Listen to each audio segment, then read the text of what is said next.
Ay, pagkakagaling. Ako nang galing na sa palengke, hindi mo na makalinis ng bahay. May kahilata dyan eh. Nakapamili na ako eh, nandiyan ka pa din, wala ka man lang nagawa din sa bahay.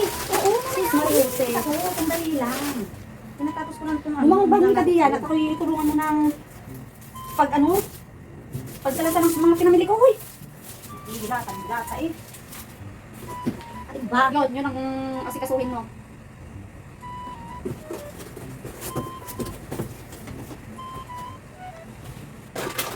Ako ka nagbili na ng kape. Naari ang resibo.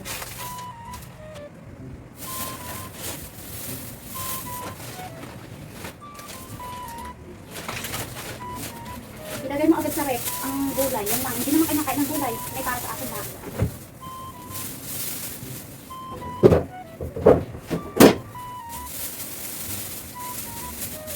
Ipisog. Bakit? Ang plastic. Huwag itapon ang plastic. Ilagay doon. Magagamit. Napakadami ng mga kape. Ito basura.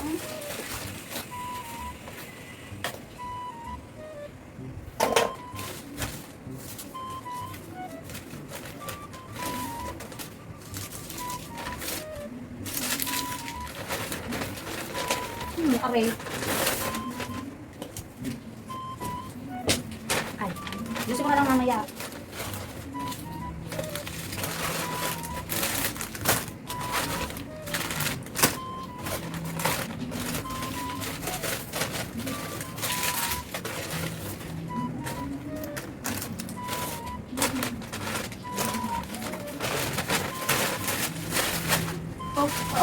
Sama naman. Ilagay mo doon saan? Sa lababo. Ilagay mo.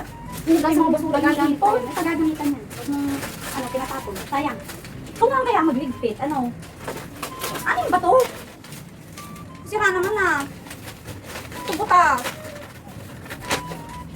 Kaya napakadaming kalat eh. Sabihin, napakadaming kalat eh. Ikaw naman nagdadala ng kalat eh.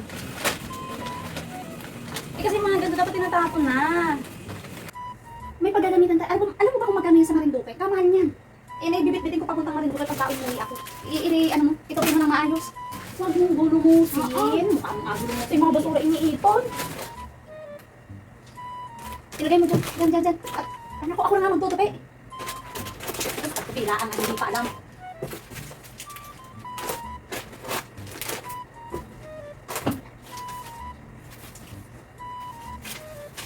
Huwag mong Dini. O, ari din kakuna ari ay huwag aanin. Huwag mong itapon ha. At ari aking apaglagyan ng mga uwi ko sa Marinduque. At ay kamahal din ang kahon doon. Inabili na rin ang kahon doon. Talaga? Tapos kaya pa naman napakadami natin dito eh. Pati yung Julius eh. O, ari. Huwag mo rin atapon at irikwan. Kapanalito ko yan.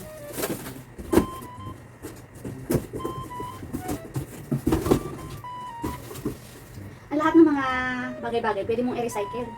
Ha? Pati ugali mong bulok, nire-recycle din yan. Ang hindi mo lang ma-recycle yung kaibigan mong plastic.